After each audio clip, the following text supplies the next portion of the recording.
Hey everyone, and welcome back to the Red Path. Dara here again, and today I'm going to be talking about my list for the upcoming Coventry GT, which I'll be attending in November.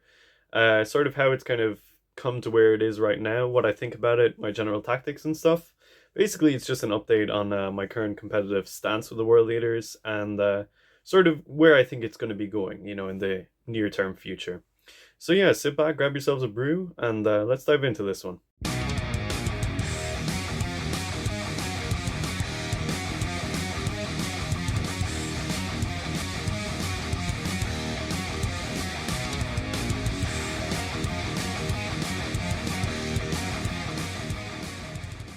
Okay, so I'm going to run you guys through the list first of all. It's a single battalion, pretty standard right there. We've got two HQs here. We have an Exalted Champion. He's got Gorefather.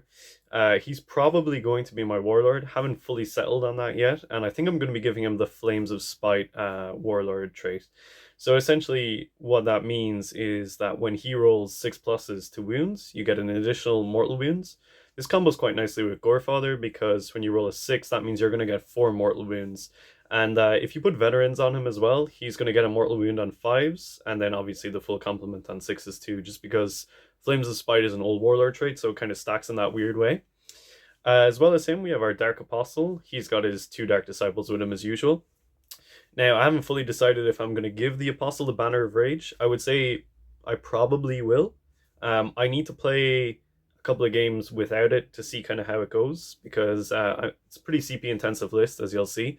But I think the Banner of Rage can be really helpful for adding that extra attack for some units that badly need it. I don't really think Berserkers particularly need it, but there's some other units in my list that would definitely benefit from it. So moving on from there, we have our troops choice next. So we have two 10-man cultist squads. They're going to be hanging out in the back, doing objective work, really kind of simple stuff. And following on from that, we have 3 Berserker squads. So 2 of these are 6-man squads, just because I kind of had the points. And then there's an 8-man squad as well. So this is a pretty interesting one for me because recently I've found that Berserkers don't always get the work done. Previously they did. Previously you could put a 5-man squad into pretty much anything and it's going to get the job done. But these days we're seeing a lot of rules that are resulting in very resilient sort of enemy units and stuff. So, certain units that have turn off your rerolls or negate your damage, or, like in the case of Admech where they can ignore AP 1 and 2 quite easily. So I think having a hammer squad, which is kind of what I'm calling it, will greatly help the sort of, top tier opposition that I expect to come up against. What I mean by that is like this big squad, I can kind of like put it where it needs to be the most. And even if the enemy has a lot of things that can turn off my powerful abilities, I should still have some other abilities I can put on top. And also just the fact that it's a large squad and that it is still Berserkers at the end of the day, it should get the work done. And the idea is that the Exalted Champion is going to be near them as well to maximize the efficiency of this unit, giving the wound reroll. And then obviously, as you put stratagem buffs on this unit, it matters more because it's a larger unit too. So that's kind of my current take on the Berserkers. I do still really like the 5-man MSU squads. I think they can get a lot of work done. Hence why I do have those smaller 6-man squads, because I can sort of use those as objective flippers, and then the 8-man squad as the proper hammer to bring down.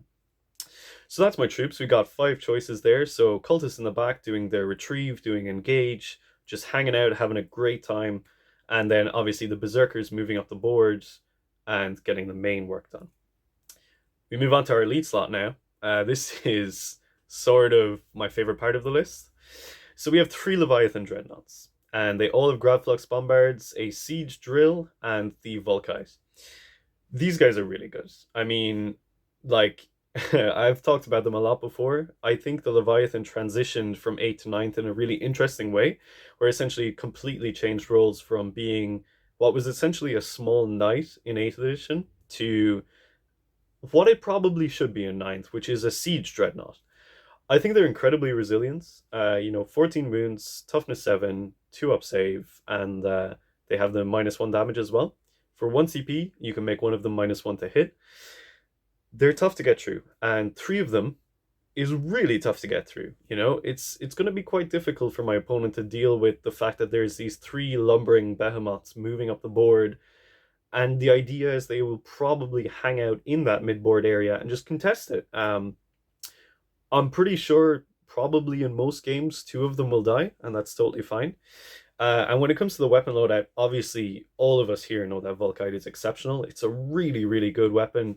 And for a free upgrade from the Heavy Flamers, I will take it every day of the week. It can target a wide range of enemy units and be good against most of them. In a similar way, I really like the Gravflux Bombard recently. It has a lot of things going for it. Being Blast, it's quite useful against your AdMech hordes, provided they're not running the Vanguard Specialist Detachment thing.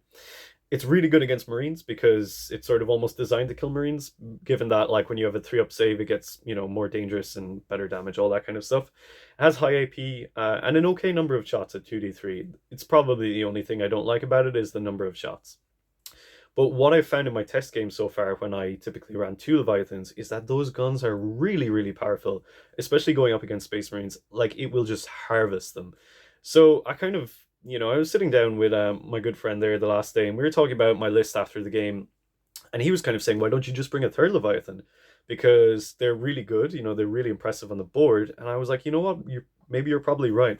And it's going to cost 3 CP because of the Martial Legacy. But I view that as 3 CP that I would have spent on an equivalent unit anyway for stratagem support, and the Leviathans don't particularly need a lot of support to function effectively. Obviously, they do benefit a lot from hit rerolls, which aren't really present in this list, unfortunately, but that's just kind of how it fell. And the way I see them, they're sort of independent operators that move around the board, they contest that middle, and they're just really sturdy bricks that I almost will use as an anchor to base where I'm moving my berserkers. So like where there's a Leviathan, I'll typically have some berserkers in operation nearby. So that's my lead choice. And moving on to the fast attack, this is a pretty interesting one for me, one that I haven't used in this specific way in a while. So I've got 3 Raptor squads. 2 of them are 5-man squads, which are really good for, you know, moving up the board early, getting some work done. Again, getting that Retrieve Octarius data and just harassing, you know, kind of jumping on those like objectives sort of in the background that you can kind of flip quite easily.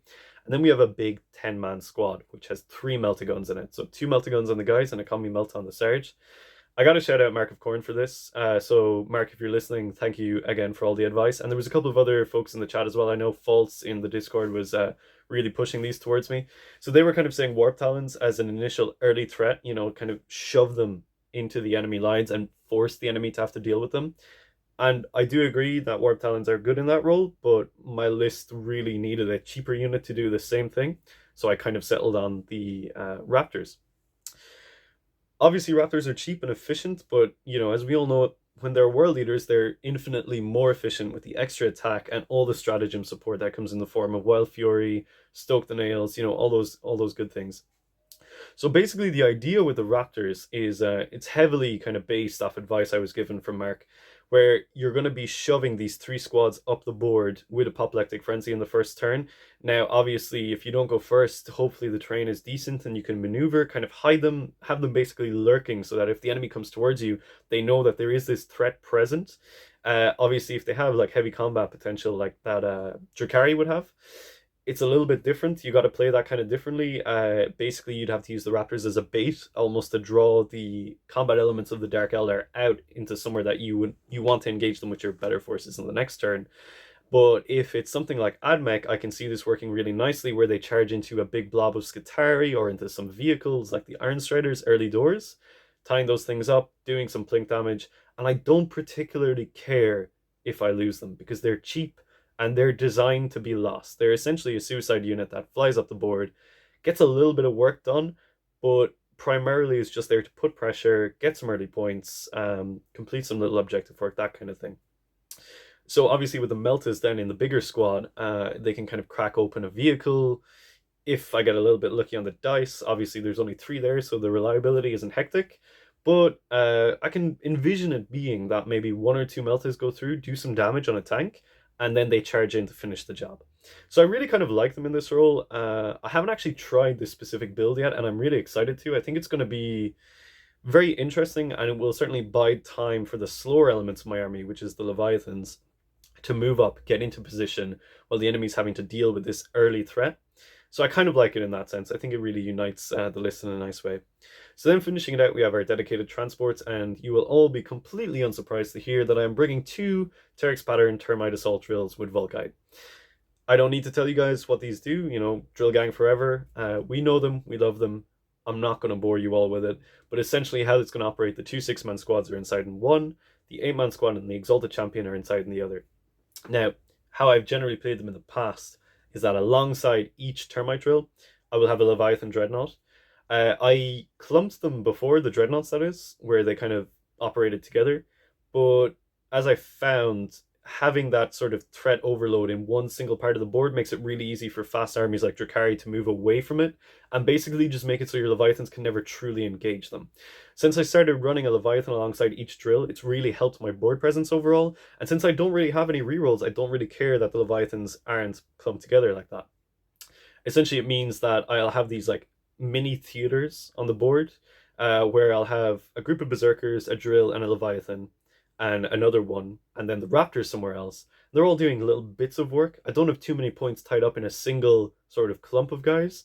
And then at any point, I can really unleash the proper pain train when I start bringing out the HQs to provide their own rerolls. So, like the Dark Apostle, essentially, he's going to be starting on the board, probably giving the 5+ invulnerable to the two drills that are going to start pretty near him. So, essentially, if you imagine it, he's going to be like this little guy here, and on either side of him, there's going to be the drills on deployment.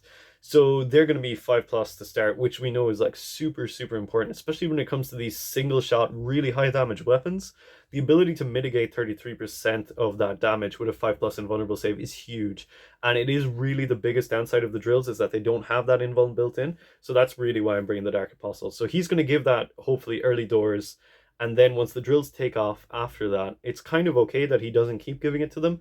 So I'll probably switch him into a more sort of support role for the Berserkers and the Dreadnoughts at that point. Probably start casting Dark Zealotry. I think that's what it's called, the one where you get the rerolls to hit. But yeah, basically, he'll change roles as the battle progresses and as I need him to. The 5+ invulnerable can sometimes be handy on the Berserkers too, if I can anticipate that they're going to need it in the next turn. Again, all these things, really hard to say right now what's going to happen because it's going to change in every game.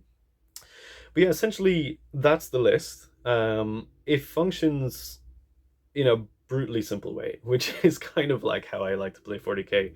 Brutal simplicity. I've reduced as many variables as possible, and I just have this slow but effective powerhouse of 3 dreadnoughts and 2 drills moving up the board, and my advance element of those raptors flying ahead, getting objective work done, getting harassment work done, all that sort of thing. Obviously, I'm not going to be starting the drills on board in every single game. I would say against the AdMech especially, I would probably deep strike 1 drill at least, potentially even 2. It's really hard to say. I need to play that match out properly and experiment around with the ideal sort of deep strike potential. Equally with the Raptors, I could always keep 1 back in reserve. You don't have to have those 3 squads moving up the board turn 1 because that's 3 CP. It can be quite expensive.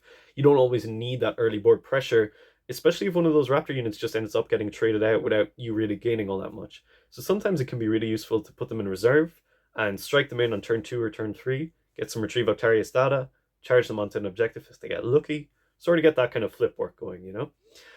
So that's kind of the idea. Against different armies, it's going to play completely differently. Against Marines, a lot of the time, I'm really, really happy to play into them because basically my entire list is almost like, not like tools to beat Marines, but it's certainly very effective with the Gravflux and the Volkite all over the place. I still think Drakari are probably going to be the hardest match because their speed is just so good, and I've played them a bit now. I can see that they can outmaneuver me quite easily. Dividing up the Leviathans and the drills and the sort of clumping thing that I've been talking about, it does help to mitigate that somewhat, but at the end of the day, they are really fast and they will engage you on their own terms, so kind of comes into an important trade out there. Against the likes of the Death Guard, I'm pretty confident because a lot of my weapons are either damage 1, which doesn't really care about their disgusting resilient, or damage 3 in the case of like the Gravflux Bombards, which again doesn't really care about the disgusting resilient. So yeah, I'm pretty confident with that one. I know Deckard can be quite tricky because they have a lot of five phase shenanigans, but I just think, I can trade out pretty well with them. AdMech, I need to play them before I can actually get proper feedback to you guys on what I think about them. but I can envision how my list will play against them very easily, and I think it will be okay. It's all going to be about positioning my Leviathans around dense terrain, or giving them that -1 to hit, or just keeping them obscured so that I don't have any, las chickens destroying them. I'm basically trying to tie up some stuff early doors with the Raptors, then bring in the drills for the real hammer blow. This is kind of where I'm not sure about Flames of Spite being my Warlord trait, because I can see that if I'm bringing in drills from reserve, I might want Violent Urgency to give the Berserkers a better chance of getting into combat. Again, something I really need to try out. And then when it comes to the Orcs, I'm pretty confident with the Orcs.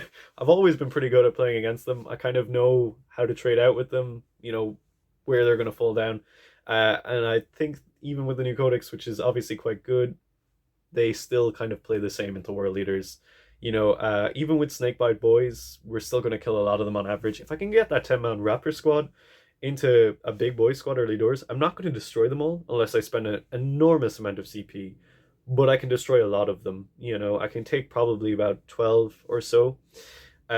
Just because the volume of attacks that the Raptors have, it's just going to break through. And if I take out 12 boys and then that Raptor squad dies, I don't really care because I've taken out a lot of boys. And they're kind of expensive now, so it's a decent trade. So yeah, I can kind of see against a lot of the hot armies right now, the main Codex armies, that this list will play pretty okay. I have some experience with a similar type of list against the Dark Elder now, which again I said needs work, and against Blood Angels, a lot of which, I can take the Blood Angels now. I'm pretty confident with that. But yeah, got some other games coming up pretty soon where I'm actually going to be road tripping this list into some tougher opponents, which I'm really excited to try. Also want to try against Sisters. Again, I think it's kind of like the Orcs where I know where my trades are going to be, so I'm not really too worried. But yeah, as for Thousand Sons of Grey Knights, that's a different matter. I need to see how they play out a little bit more before I make up my mind on them. But, we have Scorn of Sorcery, which helps. Does it help enough? Probably not, especially against Thousand Sons, which have a lot of offensive psychic potential. But yeah, it's gonna be interesting. So that's essentially my current list update for what I'm planning to bring to Coventry. As to whether or not I'll bring it to Manchester, entirely depends on whether or not we have a codex by then. But I don't think we're going to get a codex by November, so I'm pretty confident that this is going to be my list. I've played, I've kind of worked up to this list, and I just love it. I know it's not necessarily the most competitive thing, and maybe not even the most competitive thing available to world leaders, and I don't really care because I love my dreadnoughts, I love my drills, and at the end of the day, I'm going there to have fun with an army that I really enjoy playing. And if I care that much about having a meta choice, I wouldn't be playing World Leaders anyway.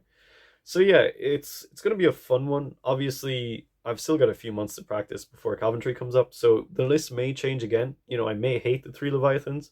I love 2 of them, so I don't really see why I'm going to hate 3. But hey, you never know. I could even have a squad of Red Butchers in there by the time the thing rolls around. We're just going to have to wait and see. But yeah, let me know what you folks think. If you think the list is going to do well, if you have any other sort of suggestions where you would trade or sort of change it, that kind of a thing.